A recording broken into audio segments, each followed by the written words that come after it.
Hello students, फिर से आप सभी छात्र छात्राओं का आज की ऑनलाइन एजुकेशन की कक्षाओं में स्वागत है। और बच्चों, जैसे कि आपको पता है कि आप कर रहे हैं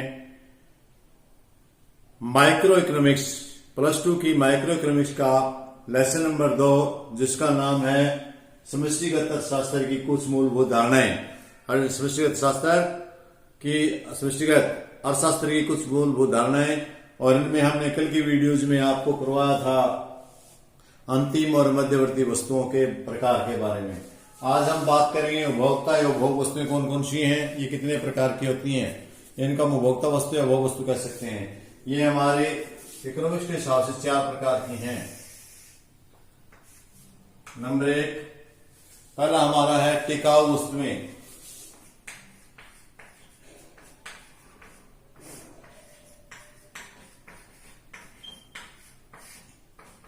नंबर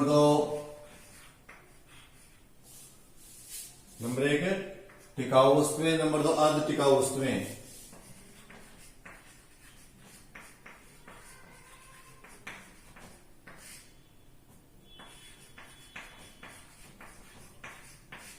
और नंबर तीन आपकी गैर टिकाऊ वस्तुएं।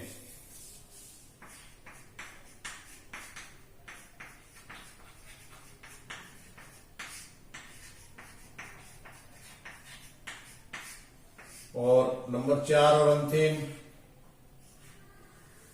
ये आपकी हैं सेवाएं।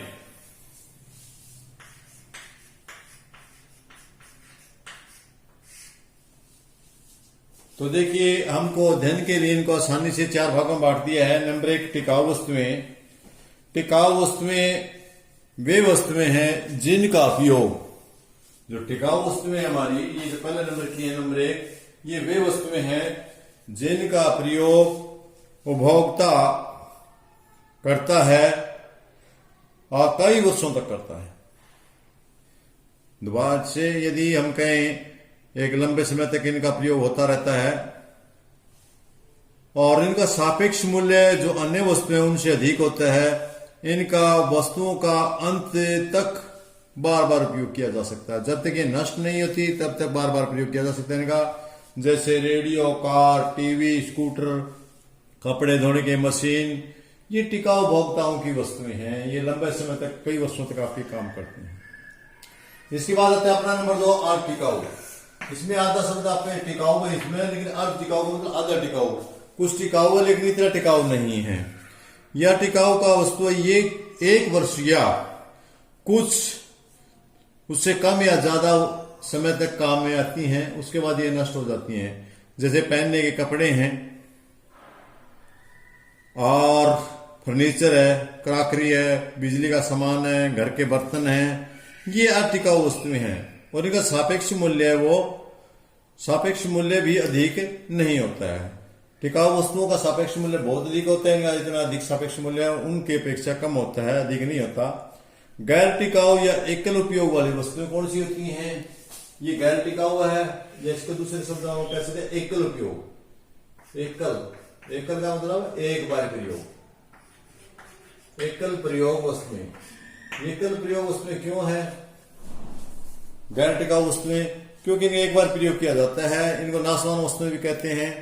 एक गैर टिकाऊ एकल उपभोक्ता वस्तुएं वे वस्तुएं जिनका केवल एक बार प्रयोग किया जा सकता है। उदाहरण के लिए भूख मिटाने के लिए डबल रोटी का प्रयोग, या किसी और चीज का, जो खाने के पदार्थ हैं, आपकी रोटी है, कोई भी चीज है जो खाने के काम आती है, उसका प्रयोग।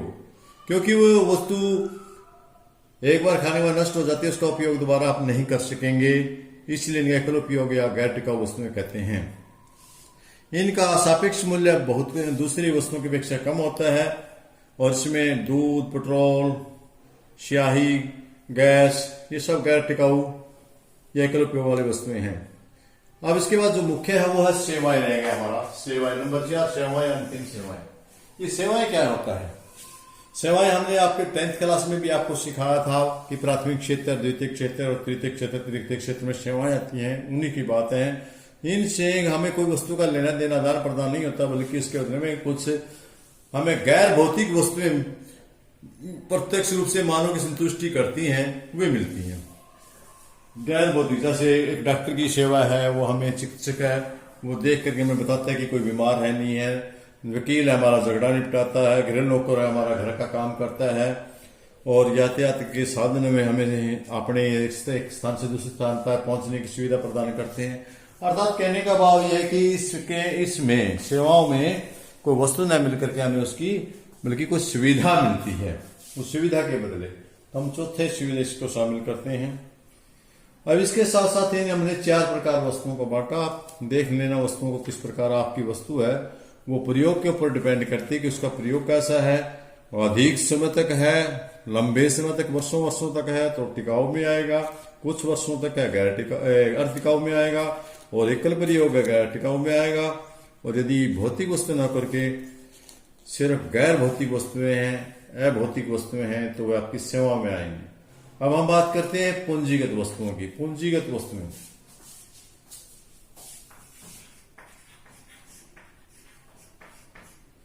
क्योंकि हम अवधारणाएं पढ़ रहे हैं तो अवधारणा में ये शब्द आपके बहुत आएंगे, इनको जानना बहुत आवश्यक है ताकि हमें अगले पाठों लेसन की अच्छे से तैयारी हो सके, उनको हम कर सकें। तो पूंजीगत वस्तुएं कौन सी होती हैं? अंतिम वस्तु के रूप में पूंजीगत वस्तुएं उत्पादकों की स्थिर परिसंपत्तियां होती हैं। इन वस्तुओं को जैसे प्लाट है, मशीनरी है आदि का उत्पादन क्रिया में कई वर्षों तक बार बार किया जाता है। यद्यपि नट और बोल्ट, कील, पेच भी कई वर्षों तक प्रयोग में लाया जाता है, परंतु ये पूंजीगत वस्तुएं नहीं है क्योंकि ये कम कीमत वाली वस्तुएं हैं। जो बिल्कुल ही कम कीमत की वस्तुएं हमें पूंजीगत वस्तुओं में नहीं लेते। पूंजीगत वस्तुएं वो होती है जो लंबे सालों तक चलते हैं, बहुत सालों तक उनका प्रयोग किया जाता है और परिसंपत्तियां होती है। इसके विपरीत पूंजीगत वस्तुएं उच्च मूल्य वाली होती हैं और उत्पादकों को केवल उन्हीं स्थिर परिसंपत्तियों को ही पूंजीपति माना जाता है जिनका कई वर्षों तक उत्पादन क्रिया में प्रयोग किया जाता है। उत्पादन क्रिया में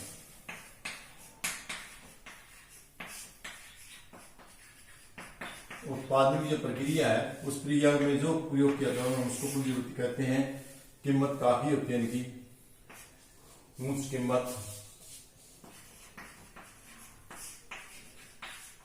ऊंच कीमत होती है वस्तुओं की।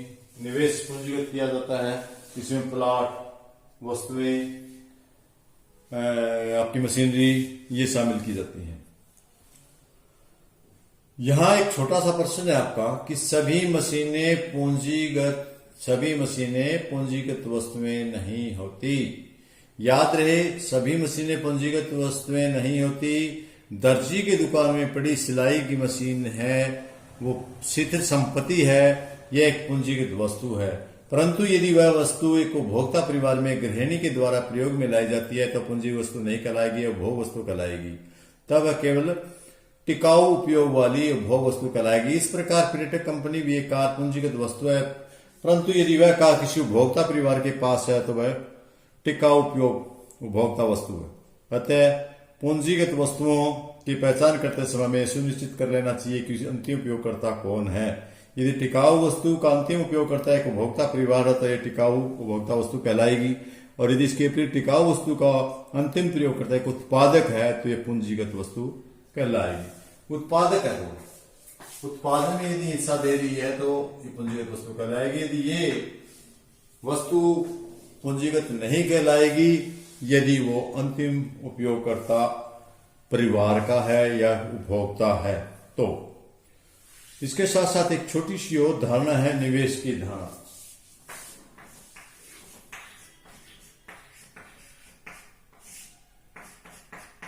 इन्वेस्टमेंट। स्टूडेंट, आपने सोचा है, सबने इन्वेस्टमेंट शब्द सुना है, तो इन्वेस्टमेंट है ये क्या है? इन्वेस्टमेंट की धारणा क्या है? हम सभी बड़े प्रकार जानते हैं कि पूंजी उत्पादन का एक महत्वपूर्ण कारक है। उत्पादन के उत्पादित कारकों को, स्टॉक को पूंजी कहा जाता है और उनको मानवकृत वस्तुओं का स्टॉक होता है जिनका प्रयोग और अधिक उत्पादन के लिए किया जाता है। क्योंकि जो पूंजीगत वस्तु होते हैं हम इसीलिए स्टॉक करते हैं ताकि उनसे और अधिक पूंजी कमाई जा सके। पूंजीगत स्टॉक का निर्धारित उत्पादकों का उत्पादन होता है। उत्पादकों के पास पूंजी का स्टॉक जितना अधिक होगा वस्तुओं और सेवाओं का उत्पादन भी उतना ही अधिक होगा, क्योंकि जितनी ज्यादा वस्तु हमारे पास होगी कच्चे माल या पक्के शीतल माल के रूप में तो ज्यादा होगी। इसलिए आई बराबर है हमारा डेल्टा के होगा। इन्वेस्टमेंट में हमारा डेल्टा के होगा, अर्थात वर्ष के दौरान पूंजी का स्टॉक में परिवर्तन। जो पीछे उदाहरण के लिए हमारे पास 6 करोड़ का उत्पादन है,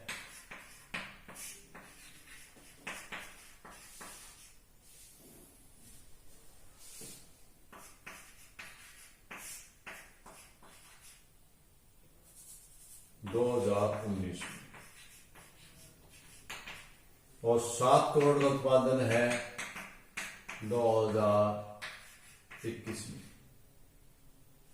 20 में। तो इसमें हमारा 7 करोड़ था, इसमें से 1 करोड़ बढ़ गया कि ये हमारा निवेश हो गया। जो इससे पूंजी 6 करोड़ थी जो 2019 में थी, 2020 में आते आते एक साल वित्त वर्ष के दौरान 1 साल में 1 करोड़ का अंतर आ गया। 1 करोड़ हमारा ये 1 करोड़ निवेश है, क्योंकि डेल्टा इन दोनों के अंदर, इसके और इसके अंदर जो अंतर है, इसमें से ये पहले वाला, ये हमारा पहला है, ये हमारा जो वर्तमान का ये है, तो इसमें से पहले वाला घटा देंगे तो हमारा डेल्टा के निवेश बच जाएगा। अर्थात वित्त वर्ष के दौरान पूंजी के स्टॉक में जो पूंजी का निर्माण हुआ है उसे कहा जाता है, इसे पूंजी निर्माण भी कहा जाता है। निवेश और पूंजी निर्माण शब्दों के प्रयोग का एक दूसरे के स्थान पर प्रयोग किया जा सकता है। इस शब्द को आप पूंजी निर्माण भी कह सकते हैं।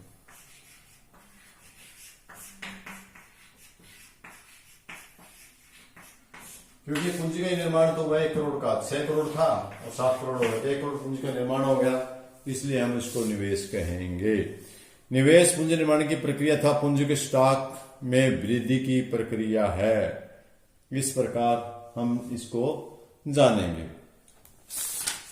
इसके बाद हम आगे जानते हैं शिथिल निवेश और माल सूची निवेश क्या होते हैं। इसी निवेश के 2 हिस्से हैं।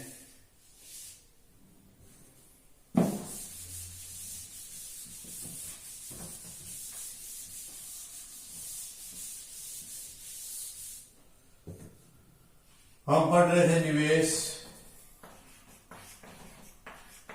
जिसको पूंजी निर्माण भी बोल रहे हैं। इसके 2 हिस्से हैं। नंबर 1 शिथिल पूंजी निवेश,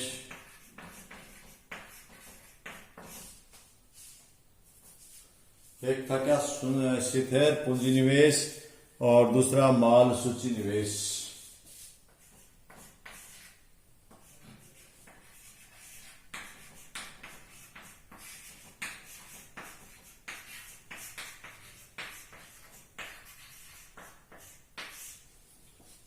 जैसा कि आपको नाम से ही पता, इसमें पता चल रहा है कि शिथिल निवेश से अभिप्राय एक लेखा वर्ष की अवधि में उत्पादकों की शिथिल परिसंपत्तियों के स्टॉक में वृद्धि होना है। उत्पादकों द्वारा शिथिल परिसंपत्तियों पूंजीगत वस्तुओं जैसे प्लाट, मशीनरी आदि पर किया गया खर्च शिथिल निवेश कहलाता है। उदाहरण के लिए 2014 के आरंभ में उत्पादक के पास स्टॉक में 5 मशीनें और वर्ष 2014 के अंत में उसके पास 7 मशीनें हो गई हैं, तो इसका मतलब उस वर्ष के दौरान उसने 2 मशीनों का स्थिर निवेश किया है। और इस निवेश का बहुत महत्व है, क्योंकि जितनी ज्यादा मशीनें होंगी, जितना बड़ा आकार होगा, प्लांट होगा, उतना ही बड़ा ज्यादा उत्पादन होगा। और हर आदमी ज्यादा से ज्यादा लाभ कमा करके छोटे पैमाने के उत्पादन को बड़े पैमाने के उत्पादन में बढ़ाने में लगे रहते हैं। तो उत्पादन के पैमाने में वृद्धि का अर्थ है कि उत्पादन का जो स्तर है उसमें वृद्धि कर देना। इस प्रकार पूंजी निर्माण उत्पादन में अर्थव्यवस्था के उत्पादन के स्तर को बढ़ाता है और यह समृद्धि और विकास का सूचक है। इसके बाद आते हैं हम नंबर 2 माल सूची पर। नंबर 2 माल सूची पर। ये माल सूची निवेश क्या होता है? क्योंकि उत्पादन सिर्फ शिथिल वस्तुओं से नहीं किया जा सकता, लेकिन उसमें कच्चे माल की भी जरूरत होती है। जो कच्चा माल होता है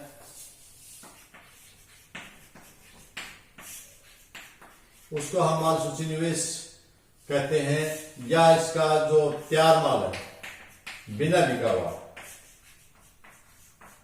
हुआ तैयार माल है उसको भी, उसके शिथिल निवेश के साथ साथ उसके स्टॉक में कुछ तैयार माल और कुछ अधूरा माल पड़ा होता है, जिसको हम मॉल स्टॉक कहते हैं।